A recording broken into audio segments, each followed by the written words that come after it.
Give me your tired, your poor, your huddled masses yearning to breathe free. What a load of bullshit, am I right, guys? I mean, in all the centuries America has been around, what have immigrants done for us? And besides affordable labor, a whole bunch of culture, a number of inventions that are truly staggering, the entirety of NASA, by and large, our independence, over three quarters of the landmass of the entire continent, and a population of 300 million and growing. For a nation of immigrants and refugees, we seem strangely standoffish with them. I mean, to say the least. From complaining that they're polluting our precious Rio Grande with their footsteps, to saying immigrants take our jobs, to the ever popular blaming immigrants for everything from terrorism to gas prices, Americans don't seem to appreciate anyone coming here. Well, anyone below a certain color code, at least. But before we call a spade, address that elephant, or say the quiet parts, let's talk about immigration today on Why Aren't You Talking About This?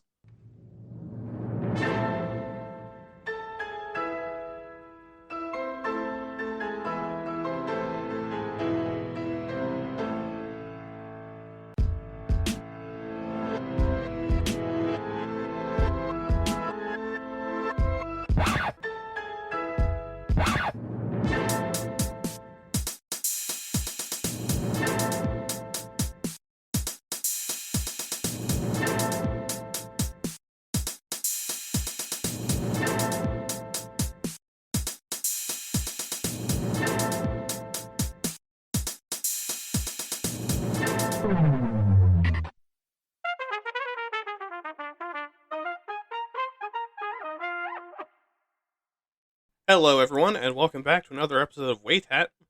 Been quite a while, hasn't it?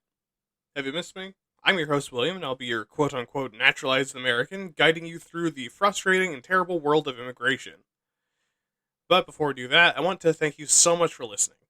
It means the absolute world to me to have my voice ringing through your head on the way to be deported to your not your own country for daring to speak Spanish in public. Check under your seat. I left you a hand grenade and two LSD tabs. Get creative. Also, besides some delays, including getting sick, which is probably the reason for some of like the sinusy noises, the nasally noises, and also uh, you might be able to pick it up, but some of like cough drops, like jittering around in my teeth. Uh, but besides being sick, I think I'm gonna settle into the new routine pretty well. Um, for once, I actually had the time to do a script justice, and for once, I'm also not too late on it. Um, so hopefully, you're gonna like the every 3 weeks, but there is a way that you can get me to post more often by doing all the content creator stuff. Like the show where you can, make sure to subscribe on your podcast feed and YouTube, comment and review, and make sure to send in emails to get in contact with me. Also, make sure to keep following the show on my platforms, and also make sure to stream and download the show to make the dopamine number go up. And of course, keep spreading the word to other people. From your parents that are worried about you, to your friends that are starting to distance themselves from you, to your girlfriend that's actually a shadow demon in your closet, and strangers on the street. The strangers are actually there, but whatever. Let's go to the show. Alright, everyone ready to get angry? Either because you think I'm a fucking scum suckling, wife fuckling, dog cuckling, which by the way, dog cuckling is not fucking someone's dog, it's petting someone's dog while the dog watches them. No good leftist, or because the entire system of immigration is all fucky wucky oopsie daisy killed a child. Which that's not as rare as you think. And I'm actually talking about both sides of that. Neither one of those is as rare as you think it is. But anyways, let's just do some definitions first. So, immigration is the movement of people into a new place or country with the intentions to reside there, while emigrating is the movement of people out of their home country. And don't worry, we aren't talking about that second one because, oh my god, fuck you. One, I am sick. There's no way M and M are gonna stay stay different enough to be able to understand what I'm saying. Also, there's no way I'm going to be able to like separate those two things out very well. Um, but we're also going to be talking a little bit about refugees and asylum, because they're part of immigration as well, but are a little bit different. So, asylum is the old name for a mental hospital that is most well known for their terrible conditions and inventing torture devices that are now used by people for BDS. Oh, wrong definition. It's actually the 2010 highly regarded and well loved fifth studio album of American metal band Disturbed. Fuck, got the wrong definition again. Okay, so asylum is actually seeking the protection granted by a nation to someone who leaves their country. If you want an example that isn't depressing, France offered asylum to American scientists in 2016 after Trump was elected. And yes, that's the least depressing example I can give you. Because when Russia jokingly offered asylum after Trump lost in 2020, and a handful of Americans said, alright, bet, and now they don't want to be there anymore after getting drafted. And within the definition of asylum, a refugee, or an asylee, is a person that's been forced to leave their home country to escape war, persecution, natural disaster, or unrest in some form. As you might imagine, with the kind of world that we live in, this happens a lot. But since this is a podcast based around the United States and its fuck ups, let's shrink the scale a bit and focus on how immigration works here. Especially because basically every country handles it differently, and man, I cannot go through 200 something policies on immigration. So let's walk through immigrating to the US. So, step one, and this is basically the only step, luckily, you need to get yourself a green card, which basically lets you have unrestricted employment and mobility in the US and can be renewed basically endlessly as your best bet for becoming a citizen. And since it's expensive and time consuming, it's actually probably a better idea to first apply for a visa. A visa is basically just an authorization to enter a country and be there, usually for a specific purpose. And these can be for work, visiting, or study, which lets you live in the US for sometimes up to years. And while visas can be hard to get, they're not nearly as hard as a green card. But let's say that you've already made it, so let's talk about the kinds of green card you can get. The first kind are family-based green cards, which are given to the immediate family of US citizens and green card holders, like spouses, widows and widowers, children, parents, and siblings. Grandma doesn't count. They'll throw her into the Abuela pit if she shows up at the border looking for you. There's also employment-based green cards, where you either have skills and training we want, or your employer is willing to sponsor you. And this is in 5 levels, with EB1s being positions in arts, sciences, education, athletics, and business, and you're real fucking good at it. EB2s are professionals with advanced degrees in humanitarian physicians. EB3s are various permanent workers. EB4s are special exceptions, international workers, and religious workers. And finally, EB5s are investors that spend somewhere between $500,000 and $1 million in the US, and also come from a place that pays the government a whole lot of money. There's also the extremely difficult to get humanitarian green cards, which are given to refugees and asylum seekers, as well as victims of human trafficking, abuse, and crime. And this is hard to get because usually the government that you're moving away from is at least notified, if not worked directly with, and also there has to be evidence in the case of crime or abuse. If you come from somewhere that doesn't care, well, that's going to be a hard one. But less depressing than that would be the long-time resident green cards, where if you've lived in the US for a while and haven't committed a crime or left the country, you get your green card. And how long is that? Oh, well, only 1972. Yep, as of this date, you have to have lived in the US for 52 years to get a green card this way. And if you commit a crime that ends up in a permanent record, or you went to Cancun one time in 52 years, you are ineligible. There's also US aid green cards, which are given to nationalities that have been our allies before, like Afghani, like Afghanistani or Iraqi translators or soldiers, or the special immigrant cards, which are given to diplomats, religious workers, reporters, international employees, people on humanitarian missions, and the families of those. And yes, there is an overlap. Can I tell you why? No, but assumedly it makes the bureaucrats horny in a slightly different way, so that's probably why we have it. But the last kind that you can get are diversity lottery green cards, which, I'm going to be honest, might just straight up be a bit racist. So every year the US gives out 50,000 green cards, but only from places with low application rates, which just so happens to be largely Western Europe, Northern Africa, and Oceania. Yeah. Okay, but once you figure that out, what's next? Well, now you have to pay to file. And if you're filing independently, like with a family green card, it'll probably cost you about $1,760 if you're within the US or $1,400 outside the US. Which, that's a lot, to say the least.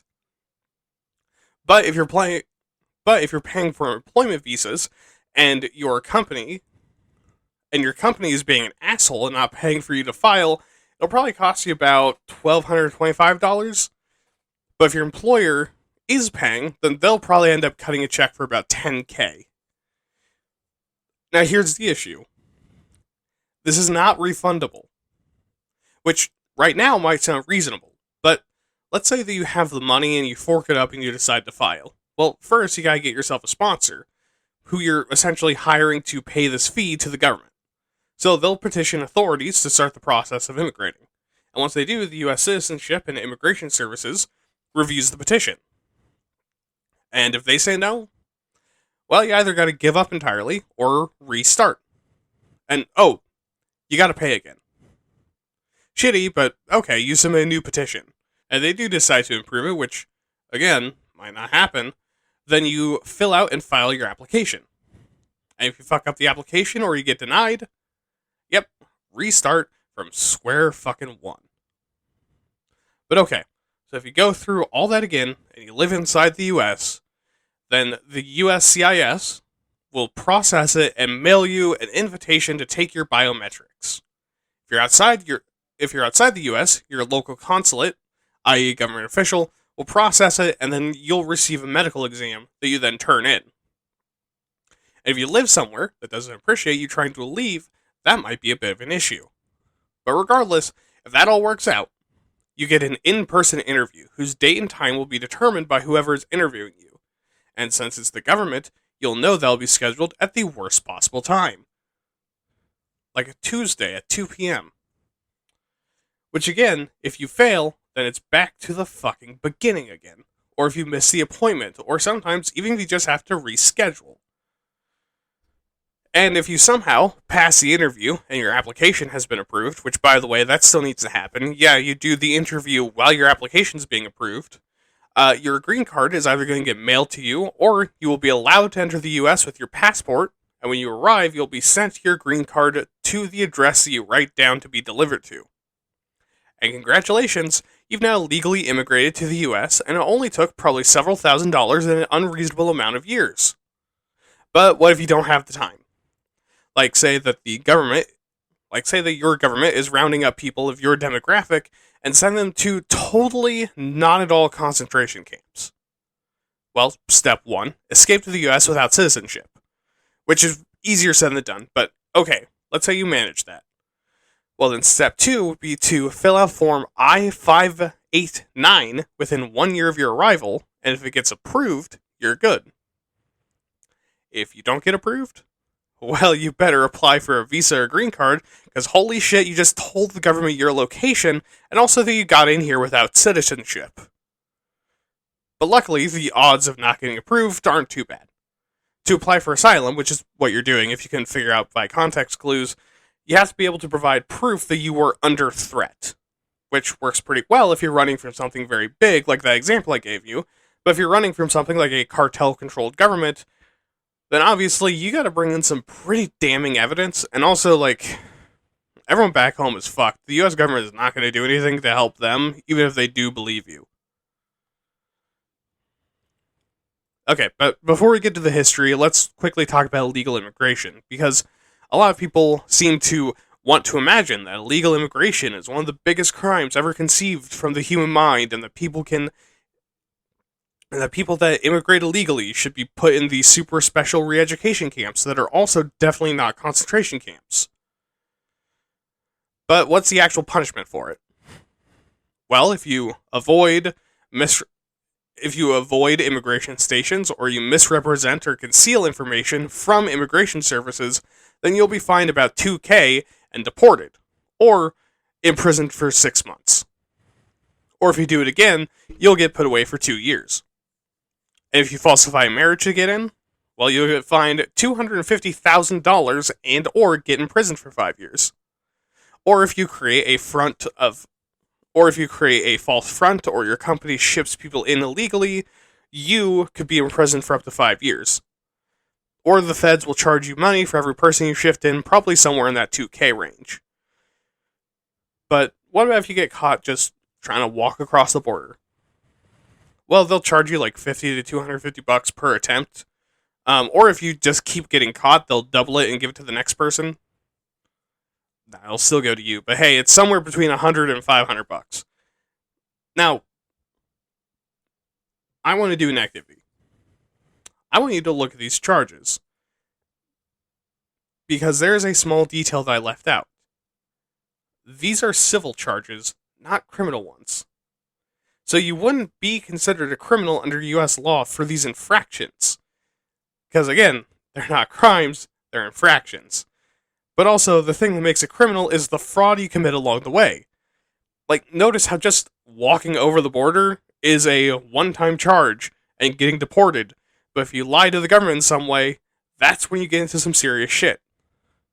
Just, something to think about when you see people claim that people coming over the southern border is a crime wave, when in actuality it's not even really technically a crime. It's an infraction in the same way a parking ticket is, but you wouldn't be mad, you wouldn't call it a crime wave if parking tickets rose up 500%. I mean, honestly, in my opinion, I think they're just mad that they're brown. Okay, so this history section is going to be kind of weird at first, because for most of world history, immigration's been something that's actually kind of hard to control or track. Because, think, if your border is 500 miles long, it's hard to police that border and keep people out. So, not many ancient societies had immigration policies. So, instead, we're going to focus on, migration patterns, where even before nations were really even a thing, early humanity was migrating all over the place, in pursuit of food and away from danger and overcrowding, which ends up holding up for millennia. But the first migration wave we're actually going to talk about is the 1000 BC migration of the Celts all across Europe, spreading their culture extremely far and wide. And only a few hundred years later, in 728 BC, the Greeks forge an almost worldwide empire, expanding across the Mediterranean for the next 250 years, and also going further east. I think they did make it as far as India at this time. And during a period of invasions, ending in 180 BC, they, as well as the Scythians, Parthians, and Kushans, form empires in India. That wasn't what I was referencing. I was thinking that maybe around the 700s they were also exploring into India.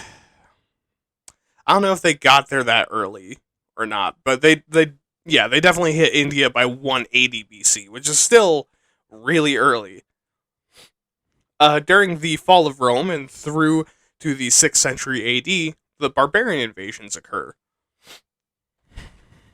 Which, while it did contribute to the empire's fall, because rarely were these called invasions for just racist reasons, also broke up the homogeny of Europe and created much higher levels of diversity in culture. Which is good if you didn't know that. At the same time, the Turkish people spread across Central Asia, Europe, and the Middle East as the Bantu migrate around Zimbabwe and South Africa. Falling into the 9th century, the Hungarians first move into modern Hungary. And in the 11th century, not only do the Turkish and Bantu migrations come to a close, but the Bedouin migration starts, which massively contributes to the spread of Islam and the displacement of the Berbers, Also in the 13th century, the Germans migrate to Germany, displacing and combining with the Varangians and Goths, much to the tears of all of us. And Goth Dami Mommies are better than German Dami Mommies. And in the Eurasian steppes, the Huns, Bulgars, Tatars, Slavs, and Mongols migrate in. Now, why did I tell you all of this? Because firstly, history is incredibly important. While it doesn't sound like it, this history shaped the modern world map. It also demonstrates that the world is not easily broken down blocks of ethnic groups, and that there's thousands of tribes and cultures within an area we view as hegemonic as Europe. The other reason is because it supports what my big point is. Migration and immigration and travel is as human as booze and loving boobies. I mean, since prehistory, people have been moving, and that didn't change during eras we view as largely sedentary and settled, like the time of the Roman Empire or the Middle Ages. But all this migration gets supercharged during the Age of Exploration. With so many empires in Europe min-maxing mercantilism out the ass, they were setting up colonies basically anywhere that could support them, exporting white people worldwide. Often by force, but still. Also, due to the imperialism and colonization, many natives were spread across the world. Again, often by force. And this ignores the slave trade, which again, was by force, but spread populations from the Americas, Africa, and the Middle East and Asia worldwide. And all of this stirred the pot of humanity, creating a level of diversity, both biologically and culturally, never seen before. Granted, I mean, diversity in a bad way in this case, since it was mostly like intellectualizing powerful white Europeans ruling over populations they've essentially or literally enslaved.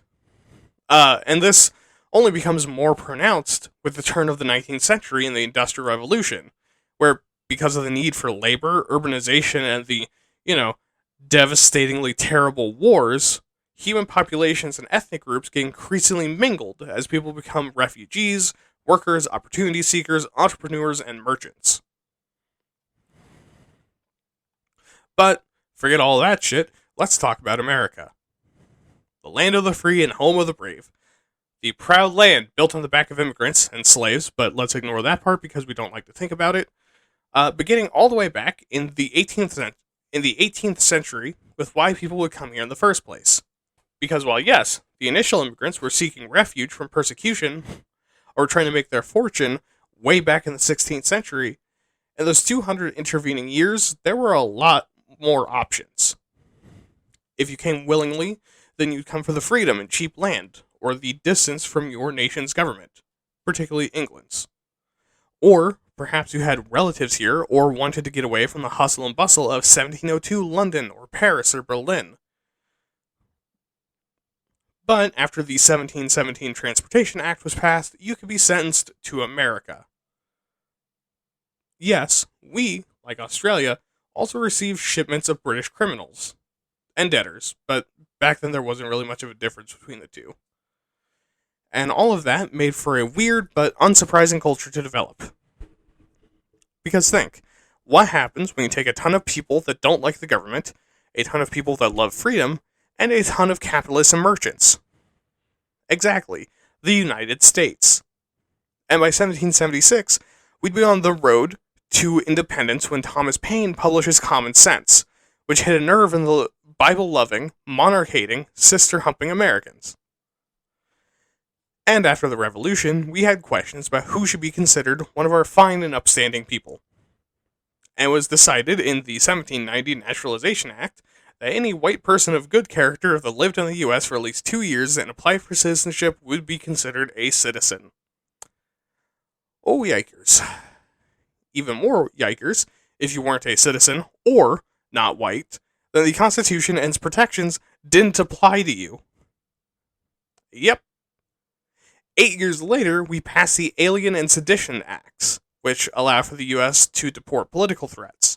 Which, let me tell you, if that's not a vague term on purpose, I don't know what is. And in 1803, a ban was passed on anyone of color immigrating to the U.S., and wow, is the quiet part really not being very fucking quiet. After the War of 1812, we get a mass immigration of Western Europeans, or in other words, white people. But this isn't all sunshine and rainbows, because most of the immigrants arrive on death's door, being sick, malnourished, and injured. And because of that, medical and assistance systems of port cities are massively overwhelmed, and their economies are wrecked as the new immigrants can't work and have nowhere to go and can't really do anything to, pay. So in response, in 1890, the Steerage Act is passed, which enforces demographics information on all immigrants and requires actual livable conditions aboard ships. Fucking wild, huh? Wild times to be alive. By the 1860s, the Irish would become a third of all immigrants into the US, and we'd have about 5 million German immigrants, most of whom moved to the Midwest. Anyway, back to racism, because in 1830, Andrew motherfucking Looney Tunes Jackson passed the Indian Removal Act to confiscate lands from Native Americans. Thanks, dickbag. 18 years later, due to the Mexican-American War, we annexed basically all of northern Mexico, which would be everything we have now west of Texas. So now we have a bunch of new, not white people in America, which, if you've been listening closely, is not a good thing for those newcomers who are actually there before the white people were. Totally coincidentally, 1 year later, America's first anti-immigrant political party is created, the Know Nothing Party. And that was not a self-descriptor, they were insulting immigrants. Also in the same year, the federal government decides that states cannot restrict immigration. Only they can. And for some more racism, in 1854, People v. Hall gets through the Supreme Court, blocking Chinese, black, and native people from testifying in court against white people, and holy shit. 3 years after that, high on their own farts, they rule on Dred Scott v. Stanford, coming to the conclusion that slaves and freed blacks aren't citizens. Which also, if you remember, means they are not protected by the Constitution. See what people mean when they say that America was built on racism? Speaking of which, the Civil War, where the Union prevents all Chinese workers from entering the South or immigrating to prevent the South from replacing slaves with cheap Chinese labor. And this is not like a moral decision, it was a strategic one. A racist one, but a strategic decision. In 1864, a brand new Immigration Act drops, which allows for indentured servants to immigrate, aka slavery with extra steps. Luckily, this was quickly repealed, but for a slight bit of something that's not extremely racist, we signed the Burlingame Treaty with China in 1868, which allows for Chinese and American workers to migrate freely between the two nations. Which, hey, that's not half bad. 2 years later, finally, the Naturalization Act gives black people citizenship. Yes, freed black people weren't citizens until 1870. And then states start trying to pass their own immigration laws, citing that the feds can only restrict, and that they didn't say anything about making or enforcing other laws.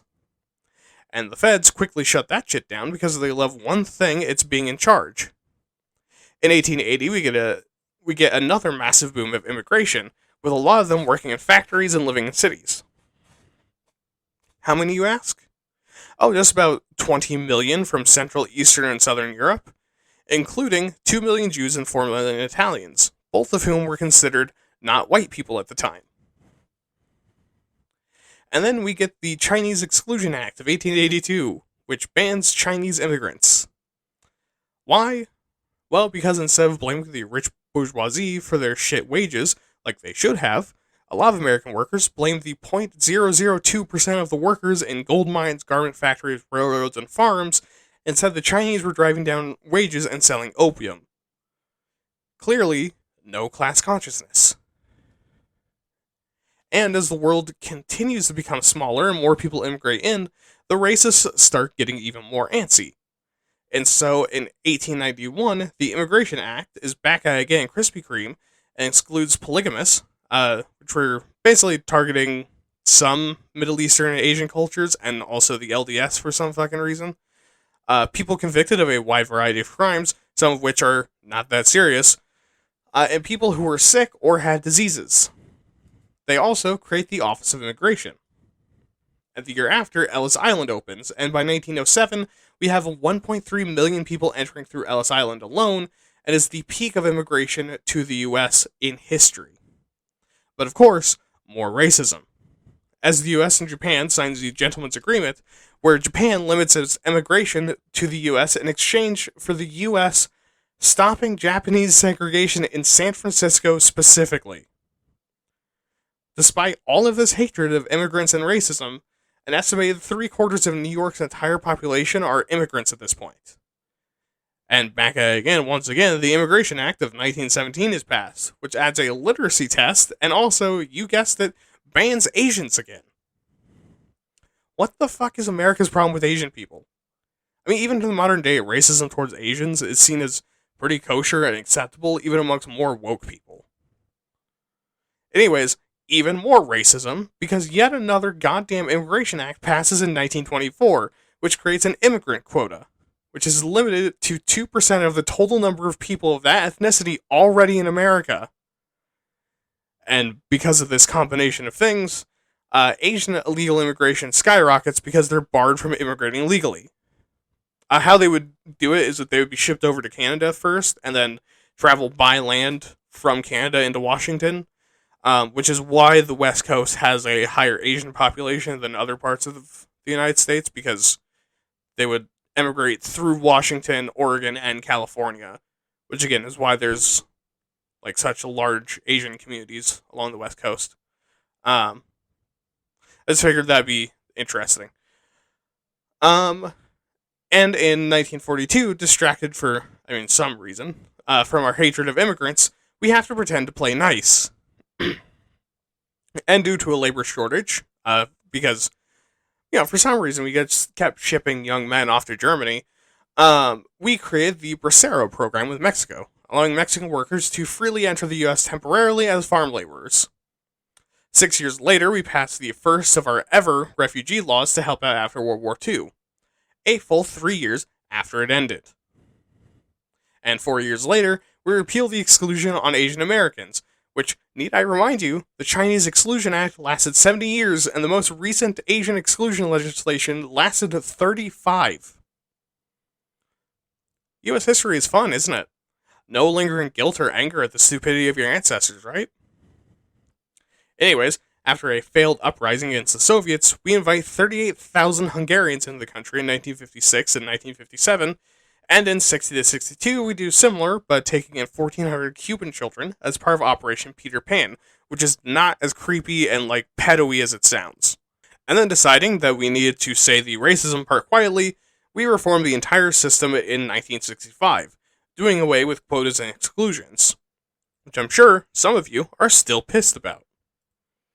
Then in 1980, in a record-setting number, 125,000 Cuban immigrants seek asylum through the Mariel boat lift. And in 86, Ronald goddamn motherfucking Reagan does something good for once and signs the Simpson-Mazzoli Act, which grants amnesty to 3 million illegal immigrants in the U.S. Oh, also the boat lift and similar things. I did not write this down. It just occurred to me.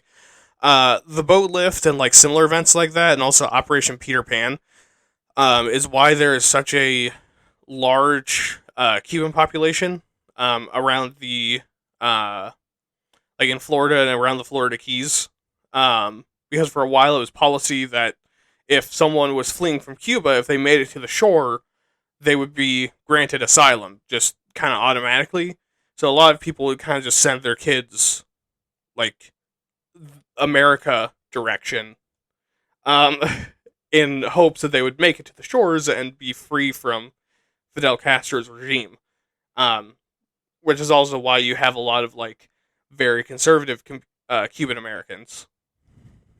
Anyways, before 9/11, because God knows it's not going to happen afterwards when our collective dicks are hard for nationalism and open racism, Senators Dick Durbin and Orrin Hatch, funny names, seems like they did some good stuff, proposed the DREAM Act to help children of illegal immigrants.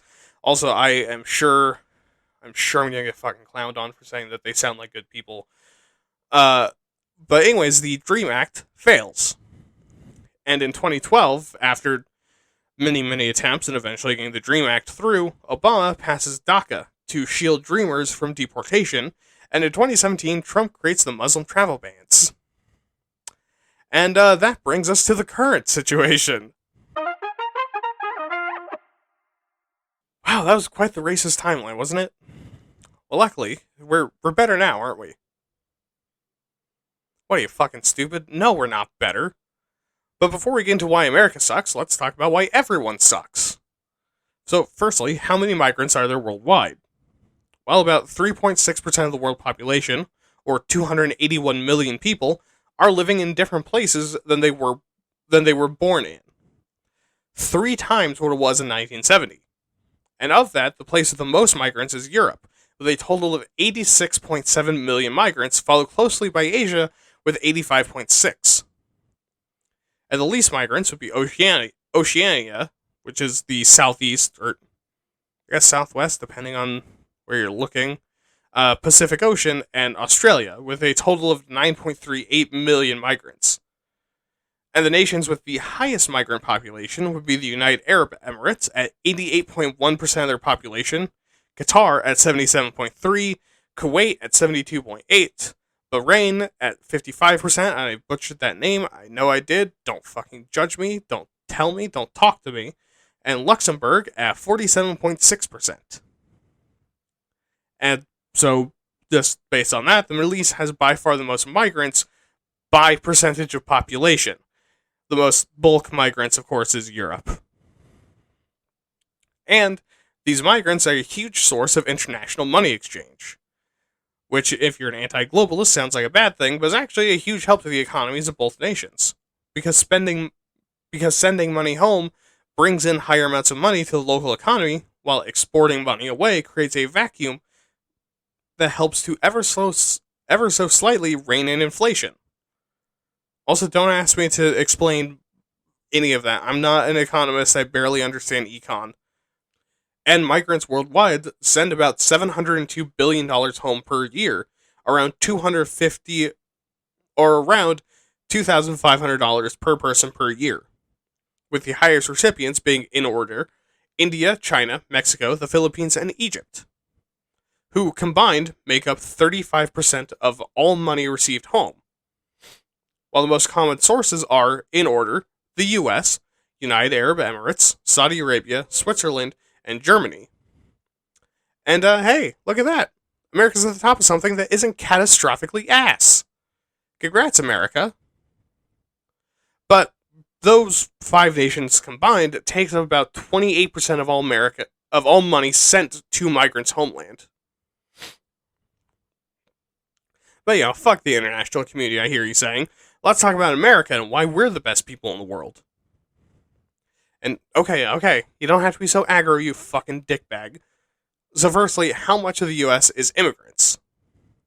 Well, most commonly is the figure of 13.6% of our entire population, or a total of around 45 million migrants, with 52.5% being naturalized, given citizenship, another 29.5% eligible for citizenship, which also puts us at number 1 in terms of raw immigrant population worldwide. And of that percentage, unlike what your uncle will tell you at Thanksgiving dinner and every family function ever, 74.5% of them are proficient at English, which means conversational, aka they can get through basically all the systems you can without much, if any, issues. So if your uncle has only encountered that tiny 25.5% of immigrants that can't or don't speak English, he needs to buy even more scratcher tickets than he already does. Also of this, the overwhelming number are of working age, with 16 to 64-year-olds being 78% of all immigrants to the US, and 51.3% of them being women, which contradicts the false and racist idea of other countries exiling their violent criminals to us. Also, of the immigrants coming in, 37% of them are from Asia, and 31% of them are Hispanic. which lines up with the top 5 countries of origin, being in order Mexico, India, China, Philippines, and El Salvador, with Mexico being the only one in the double digits. And also, 8.1% of all Americans have at least one immigrant parent, meaning that if you say racist shit about immigrants to a group of 100 people, there's a good chance that 8 of them are going to whoop your ass for talking shit about their mom. Deservedly. And also, of the immigrants we have, a total of 59% of them live in one of the following states: California, Texas, Florida, New York, or New Jersey. Which makes sense since those are big immigration ports. And also, 10.9 million immigrants are homeowners, making up for 14.9% of all homeowners in the US and holding $5.4 trillion in housing wealth. And immigrants also contribute $135.9 billion in rent per year. But now that you have the general shape of an immigrant, being a working age Asian Hispanic American mom living in California from Mexico that knows English gooder than you, how much do they contribute? Well, immigrants overall have a spending power of 1.4 trillion US dollars and pay into taxes 524.7 billion, which is a fuck ton, if you'll allow me to use the scientific term. And immigrants make up 22% of all entrepreneurs and bring in $95.6 billion of economic action. But how much do they cost? Well, according to the most recent study I could find from 1992, yeah, I know, old, cringe, and severely out of date, but it's what I could find, about 62.7 mil, which accounting for inflation would be 137.8 mil. So, not even $1 billion is entirely offset by the tax income.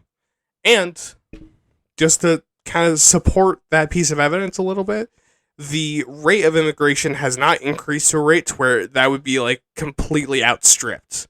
In all likelihood, we're not paying anywhere even close to $1 billion still. Also, of the labor force, we have 28.7 million migrant workers, which is 17.1% of the entire labor force. And immigrants represent 52.2% of the taxi and limo industry, 44% of private household workers, 42.6% of personal care, 40.2% of apparel manufacturing, and 38% of building and dwelling services. And of occupations specifically, 74.6% of manicurists and pedicurists, 57.5% of agricultural graders and sorters, 56% of plasterers and stucco masons, 54.5% of taxi drivers, and 53.2% of drywallers, ceiling tilers, and tapers are migrants. On top of 22.8% of all STEM workers, 15.2% of nurses, and 25.8% of health aides. Being that if you, like some fucking morons in this country, think all immigrants need to leave, all those industries and jobs I just mentioned would probably fucking collapse. That, and you would wave goodbye to a total of 1.9 trillion goddamn dollars, and by a liberal estimate, of 3.4 million businesses. So yes, we are a country of immigrants because we rely on people being brave and or dumb and or tough enough to come here and give a shit to try and make something. So fuck you, that's American. But I'm not done giving out the spankings yet. Because we also have education stats. Of all immigrants that come to the US, 25.6% have less than a high school education, which, yes, is bad. In my opinion, does not offset the 40.6% that have the equivalent of high school and some college, or the 15.2% with a graduate degree, notably 1.7% higher than naturalized citizens. But even if it does, let's cut out all the woke shit for a second and admit that some jobs literally could be done by a particularly clever raccoon, like pushing buttons, or have nothing to do with education and everything to do with experience, like drywalling or agriculture. So, bringing people in who would be happy to just have a job is a good choice, instead of training someone for 13 fucking years and putting them in a job that ignores all of that effort and hard work. And also, we host 948,000 international students that support 335,000 jobs and provide to us $33.3 billion in economic contribution. To me, sounds like bringing in immigrants is a no-brainer no matter how you cut it. Okay, let's talk about illegal immigration. They represent 22% of all immigrants, with us having 10.5 million of them. An estimated 857,000 are entrepreneurs, and 88.2% are working age. And their total spending power and income is 228 billion and 259.1 billion respectively, but they also pay 31.1 billion in taxes.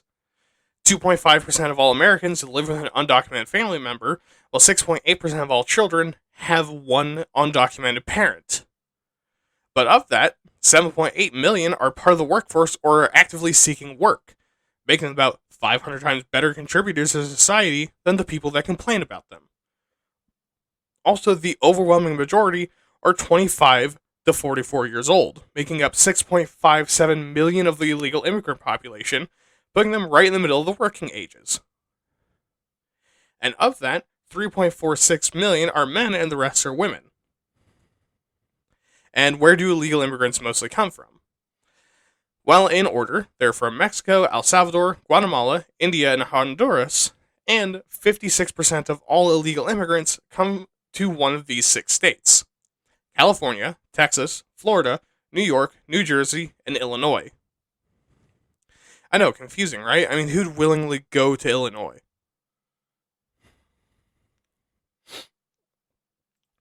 Next, let's talk about refugees. We have 2.3 million refugees, and as of 2019, the most common places they came from would be the Republic of Congo, Burma, Ukraine, Eritrea, which is... Oh shit, I looked this up. I looked up where Eritrea was. I think it's in Asia? Africa. It's in Africa. It's on the Horn of Africa. Sorry about that.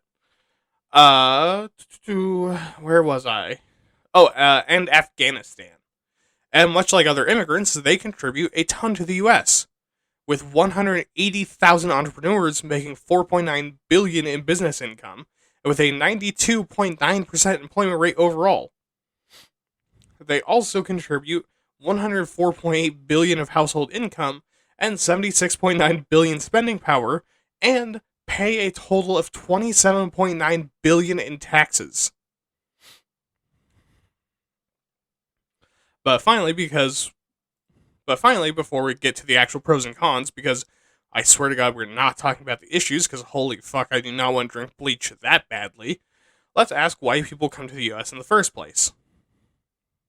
Most commonly is economic opportunities at 53% of entrants. 29% of people said freedom, 20% said family, 17% said to flee persecution, and 17% said to flee violence. 15% are for their children's education, 12% for their own education, and also fleeing religious persecution, and 8% to collect social services.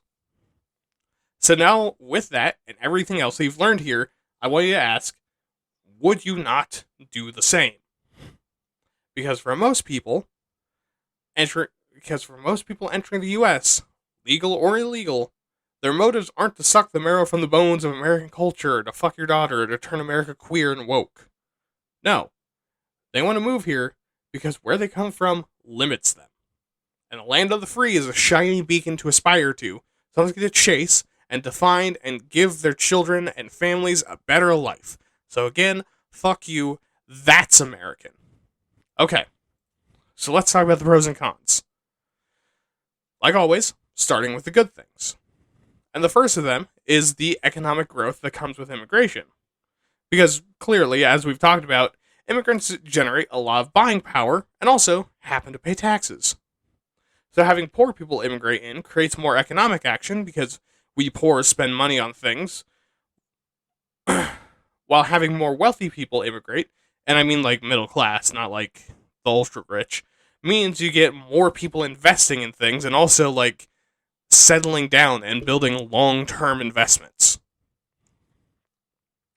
Now also, interestingly enough, wages tend to increase a bit in the short term for areas with high immigration, especially amongst high skilled positions. So if you're a job, so if you're in a job from being a journeyman electrician to a librarian to a tax accountant, you want higher levels of immigration because that is good for your wallet, especially in your industry or related fields. Also, for those of us who aren't stem cells and are based in humanities pilled, we can't deny that immigrants give us a ton of cultural diversity. Now, if you're more conservative, you're probably asking why this is a good thing. Well, put simply, also I'm surprised you made it this far, congratulations. But put simply, having a wide array of cultural traits makes your culture a lot stronger and more stable because you have a stronger base. But if you're a true brain maxer and don't care about the culture because you recognize that human culture is stronger than any subdivision of culture, then you recognize the cognitive and emotional benefits. Because cultural diversity makes you better at pattern recognition, smarter overall, gives you wider context for events worldwide and also locally, makes it easier to understand other cultures and your own. It also makes you feel a lot more balanced and centered because you understand how life is like in different places and can contextualize your own experiences within the grander scope of humanity. And if you are on the spiritual bent like me, it is good for your soul. But back to the economy. Because immigrants are also a huge source of innovation and entrepreneurship. Because think, most immigrants come to this country with almost nothing. Nothing to tie them down, yes, but also nothing to attach them to a community here in the US.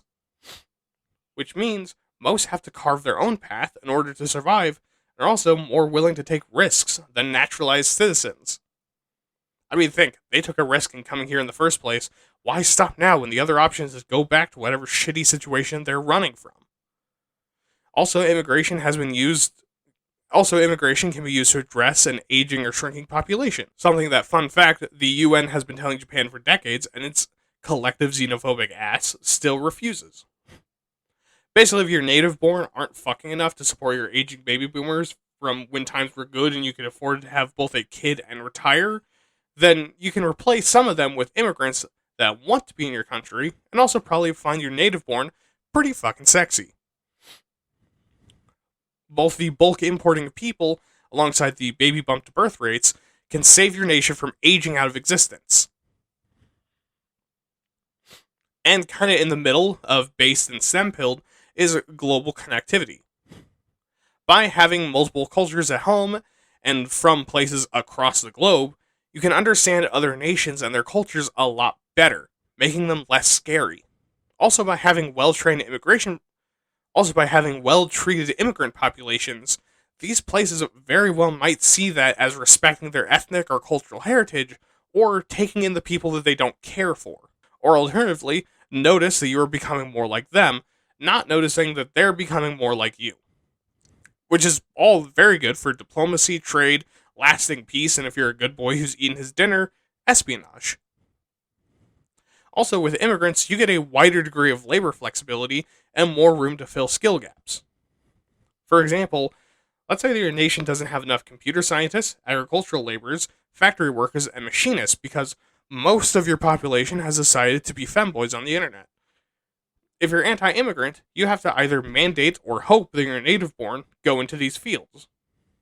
Alternatively, you can let immigrants in, and the ones that lack the skills you want will go into agriculture and factories to fill those slots, and hey, maybe even free up some of your more skilled native-born to do what they actually want to do, sit in front of a computer and thigh highs, and give special visas and green cards to immigrants with a background in mechanics, mechanical engineering, computer sciences, and who are in trade guilds. Effectively, you're making up for the things that your culture sucks at. And if nothing else, more people means that under the man-made horror beyond comprehension that is capitalism, means more money from people buying more shit they don't need. And you also get more taxes because you have more people you're charging for the privilege to huff your government-mandated farts. But not everything is sunshine and rainbows. Unfortunately, there are some bad parts of immigration. So firstly is the potential for competition. The higher your population, unfortunately, the more creative you're going to have to get when it comes to making jobs. And given that right now a lot of companies are actively trying to make their workforces as small as possible, All this does is create a greater and greater level of competition between all workers, especially for well paid, high demand jobs. Also, just letting open the floodgates and letting everyone come in can cause explosive population growth, which, much like explosive diarrhea, can be very, very bad and cause overpopulation. Uh, Explosive diarrhea can't really cause population overpopulation. Anyways, and unlike normal overpopulation where the government has all the time in the world to see it coming and do something about it, this one can come as a surprise. And if we know the government, they suck at surprises. Just notice how many senators seem to shit themselves. There's also a lot of cultural friction that comes from immigration. I knew I'd bring it back. There's also a lot of cultural friction that comes from immigration, especially if people are immigrating into areas with a lot of discrimination and racism already. But also, some of it can be hard. Also, some of it can be legit hard to answer questions about how things should be and what's okay. Like, for example, let's say the home culture's opinion on women is that them and men are basically exactly the same and should always be treated the same. Good, right? Well, but that's also in the bad way. Women are expected to be fighters, are given zero accommodations to protect vulnerable or victimized women and girls, and are pink taxed like Trump's in their locker room. By the pussy, by the way, if you didn't get that. And the immigrant culture is extremely protective over women, with a common punishment for so much as hitting a woman, being getting your arm removed, and genuinely caring about the health and well-being of all women and girls. Good, right? Well, but also they don't consider women fully human, being seen as too vulnerable to be given choices or freedom, and are cared for by their fathers and brothers until they're cared for by their husband and sons. And if an immigrant woman is punched in the jaw by a man of the home culture, who is in the right? The side that wants his arm removed with a dull hacksaw, or the side that thinks that she should have been able to defend herself? The side that thinks that she's property, or the side that thinks that she's human? Yeah, I know, extreme example, but sometimes those help to illustrate the point. That kind of cultural friction can be devastating and divide a community faster than introducing two colors on the opposite side of a spectrum as personality traits. Additionally, you run into issues of exploitation.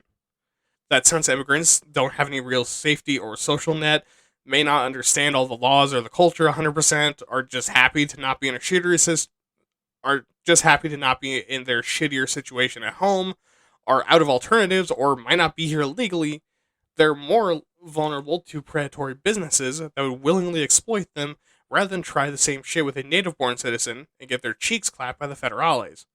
Like, a native born probably won't accept half of minimum wage under the table in cash for their paycheck, but someone who's here because they're escaping a country in the middle of a bloody civil war where that amount of money could sustain your entire family for a very comfortable month might put up with it even though they're being exploited because it's still better than what they could have had.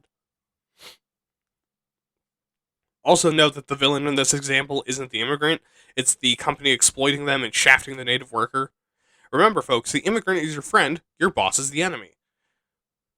This can also lead to wage suppression, where because an industry relies on workers taking far less than they're worth just because they're happy to have made it here, the entire industry can get away with tanking the wages of everyone because if you don't work for that price, then we have about 500 immigrants with the exact same skill set who will. But also, having more immigrants can create strain on infrastructure and public services. Not because they're more likely to use them, but because immigrants means more people. And if your public services are already struggling to keep up with the number of people you have, obviously, bringing more people into the situation makes it a lot worse. And it's the same deal with housing. I mean, we have a housing crisis in the US because most people are one hospital visit or missed paycheck away from homelessness as real estate prices soar so far past wages that stops being sad and becomes funny and loops back around to being sad about 8 or 9 times. So adding even more people to the mix isn't helping shit. Now we also have 3 controversial ones, and these are controversial because while they're technically true, I think you'd kind of be a real asshole to use these as your primary reason why you're not in favor of immigration. The first is security risk. Because yes, regardless of from where, bringing more people into the country is going to risk bringing in spies and terrorists under the payroll of other nations or organizations. And while, yeah, that's a threat from native born people too, it's again a situation where the more people you have, the higher the threat. Secondly, there's social integration issues, because the culture of your homeland and the immigrant culture might not mix properly or at all, which creates pockets and clusters, and not only these cultures, but also pockets and clusters where they mix or kind of mix or just near each other existing. Like when you make microwave hot chocolate and you don't get the milk hot enough. Also, I hate that that's the aha moment for some of you, but I wouldn't expect anything less from listeners of the show. And this can not only radicalize these pockets, doubling down in every part of their culture, even the stinky parts, and potentially becoming hostile to outsiders, you also lose the benefits of mixing these cultures together in the first place. And finally is a shift in national identity, which I think is the worst one because I don't give a shit. I mean, basically, if you care about the national identity, then yes, this is going to alter your nation's identity a bit. So fucking what? Cry me a fucking river, you dumbass. Okay, but now that we have that covered, let's talk about some opinions. Okay, ready to get angry again? I'm being serious. You're going to get mad about how stupid Americans are. So let's first ask the people a very important question. Yay or nay on immigration?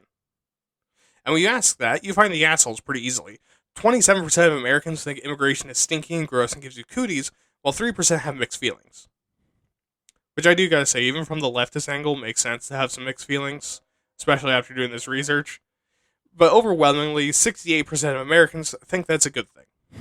And only 24% believe that immigrants burden their host, and 66% say that the host is better off for it. So even some of the people that think it's a bad idea supports that at the very least, we're better for having them. And as far as the situation at the southern border goes, 39% of Americans believe that we have an immigration crisis, and another 33% see it as a major issue, and 22% see it as a minor issue. Which I actually don't chalk this up to politics. The border is a crisis, but only because people thought brown people crossing it was a crisis, and now we have the Lone Star State thinking it's a badass about to get slapped by the United States Armed Forces because they decided to introduce immigrants to the American Special, putting people who failed the paper bag test in a tent city in the desert. Okay, sure, that's all fine and dandy, but what's the impact people think immigrants have? Well, overwhelmingly, people think that immigrants make crime either worse or do nothing to the crime rate at all, with a total of 47% of people voting for each. Which, that second group is right, by the way. Statistically, the crime rate is entirely unaffected. Migrants are no more or less likely to do a crime than anyone else, it turns out. Almost like they're also people. Also, by and large, about 56% of people think that migrants cause no effect on job opportunities, which is close to right, because while migrants do a lot of jobs, they also start a lot of businesses that need a lot of workers.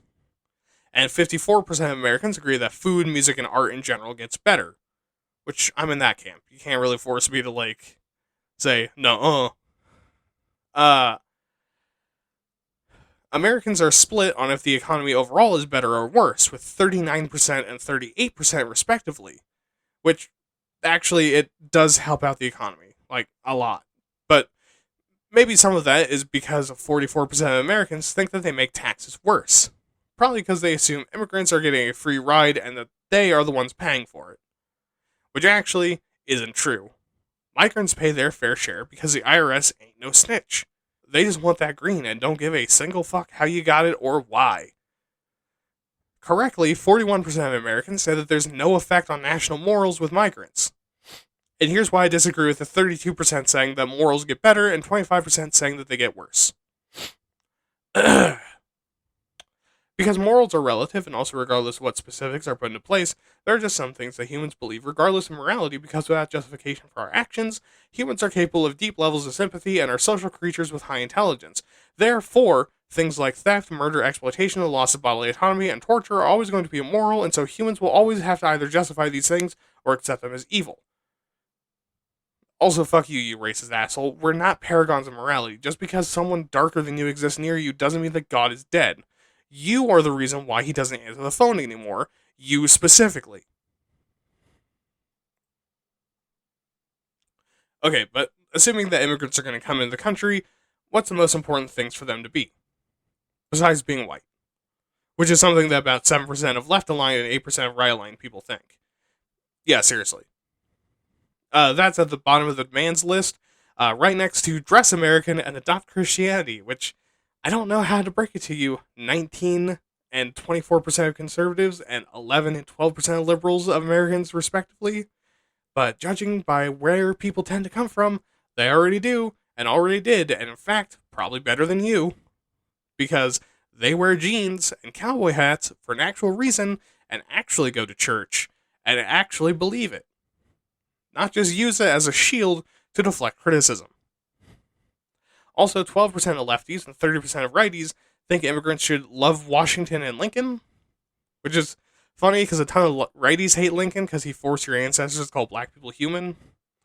Also, 18% of lefties and 41% of righties think they need to celebrate American holidays, and just as confusing for how no shit it is adopting American history at 23% left and 48% right. Like, what the fuck do you think is happening here? They want to be here. They're not your nephew that wishes that Japan, according to anime, was real, so that they could have been born there instead of here. Also, is adopting American habits, which I think is just fucking stupid because cultural habits are deeply ingrained, and also having more new habits is actually a good thing for a culture. But regardless, 55% of righties and 24% of lefties feel this way. And now we get to the four that I get and can sometimes a little bit get on board with. First is being friendly with Americans, which is important to 36% of lefties and 48% of righties. I mean, as long as Americans are friendly with them, I think this is a no shit thing. Gotta be able to put up with your neighbors. Also, fluent English, which to me is just a nice plus. Basically, as long as you can get around, you'll be fine. Which is also not a problem for most immigrants. But this is important to 38% of lefties and 71% of righties. Self-reliance, 56 and 87 respectively, and loyalty to America, 60 and 87 respectively, are the biggest ones on the list. Which I can say comfortably as someone who's known dreamers, immigrants, both legal and illegal, foreigners on education visas, someone who's read a ton of immigrant stories, and also looking at the stats, these are not a problem at all. Someone who comes here is exceptionally reliable and tough just to make it through the fucking immigration process, which is a goddamn nightmare no matter how you do it. And you can't bumble your way through immigrations or over the border. And also, in my experience, a lot of immigrants tend to be either very socially or very financially conservative and would suck Daddy Sam's star-spangled cock if he asked. People who come here fucking love America. Why? I couldn't fucking tell you, but they do. They chose to come here of all places. No shit, they love it. Okay, no joke. One of the people that I know, I haven't talked to him for a while because I met him in college. He was a dreamer. His parents were illegal immigrants. And he was the most fucking patriotic person that I know that I've ever met. And like, this is I'm stun locked a little bit because this is a guy whose parents were basically getting shit talked on the news constantly. Of like people talking about like, oh yeah, they're the problem. They're the only problem in America. And he, no matter what it was, if someone started saying the anthem, he would stop and he would say the Pledge of Allegiance. If there was anyone in like military uniform, he would thank them and he would almost cry, telling them how much they mean to him. And he fucking loved the American flag. Any excuse to have an American flag in his hand, he took. Like, you do not understand the amount that like a lot of people that choose to come here love America. Anyways, with all of that covered, Do Americans feel sympathy for illegal immigrants? Well, 64% in some way say that they do, while 36% say that they don't. And while it might sound like a pretty hefty split, let's get rid of the loaded term. Do Americans feel sympathy for people that cross the border for a better life? And magically, just changing out that term that makes people sound like criminals and ne'er-do-wells for another loaded term that is honestly a bit closer to the truth, 78% of Americans feel sympathy for them, and only 21% feel none. So for most of that 36%, the reason they're unsympathetic or opposed is because they're being lied to. The term illegal immigrant has been weaponized to mean a dangerous stranger trying to sneak into America, laze around, probably fuck your kids, and steal all of our America juice to do anything but be American with. But when you change to the barely better, I didn't ask you if it was cool to crash here, but I don't have any options, but I can pay rent, I'll promise, suddenly, most people are on board. But with that, let's round this out by asking, should we increase or decrease immigration, or is the amount we have now good? Because with all the good immigrants bring and the potential downsides, and also stripping away all the artifice of politicking, where do we stand as a nation? 26% of Americans say increase, 31% say the same, and 41% say decrease. You mother... And your dog, too. Oh, all of that got cut? Way too violent and too much swearing, even for this show? Alright, well, besides the stupidity of most of us that think that despite all the good immigrants bring to the US, that we should stop letting them in, what's my thoughts on the matter? Well, surprise, surprise, I think immigration is a good thing. And before this episode, it was for the bleeding heart, lived hard, woke reasons that everyone says. Yes, immigrants deserve a place to belong, a place to live, and also reasonable accommodations because they're people. Looking at humans, risking life and limb, or spending their sanity and hard-earned money for a chance for a better life, I feel a great amount of sympathy for them, and I want them to get what they deserve. But now that I know more about the benefits that they bring, not only to America, but the world at large, fuck yeah, bring immigrants in. Even ignoring the woke reasons of being a decent fucking human being, just the economic incentive is massive. And ignoring that, like you should, the benefit to culture is insane. Again, while it seems humanity's pill to say, having cultural diversity is really important. And not even on an individual level. A society with a wide variety of cultural backgrounds has a bigger base to draw systems from. A society with 8 different cultures contributing to it has at least 8 different ways to respond to a problem. Like if you want to turn death from this spooky, eerie, painful thing to something that's accepted as just a part of life, you do well to reject the Protestant Western European mourning and accept some of China's or Mexico's traditions of keeping your ancestors alive in your hearts with annual festivals and ceremonies, thanking their sacrifices and inviting them to come sit down and eat a meal with you, or updating them on your life, or just sitting down and pouring, like your dead grandpa, a drink and asking him how the afterlife is. Or, for something more important and less spiritual, maybe your nation has issues with flooding, and there's not really a whole lot you know how to do without spending billions of dollars. Until migrants from Bangladesh, where flooding is a serious and constant concern, come in and use their expertise alongside your people to devise ways to guide the floodwaters to less destructive areas. And maybe by merging your industry-brained ideas with their flood prevention ideas, you've suddenly created a way to turn natural disasters into long-term hydroelectric power. Something not possible without bringing immigrants in. And this is even ignoring my own leftist ideas of borders and nations. While I do think it's important to know who's living in your country for tax purposes, analytics, keeping the fucking lights on, and other boring shit, I don't think that crossing borders, especially between allies like America and 3/4 of Central and South America, which we did by force, should be all that hard. Hell, I don't think crossing borders between America's allies and America should ever be harder than a plane ticket, maybe some documentation to prove that you're not going to be in a just as shitty situation over here, and like a fistful of dollar bills for the filing fees. Like, I don't give a shit about a border because I see us all as the same humanity. I understand that the things that divide us are ideology and competition.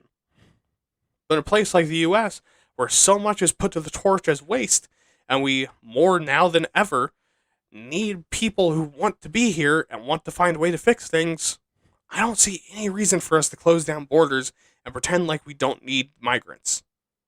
I don't put stock into my race, barely put any into my culture, and put a mild amount of pride and stock into my family name and continue on the lineage that spawned me. And immigrants threaten none of that. If I'm lucky enough to have kids in my future and they marry an immigrant and settle down, why the fuck do I give a single shit? They're happy, and their kids are being raised in a more diverse and stimulating environment than I was. That's all I need or ask.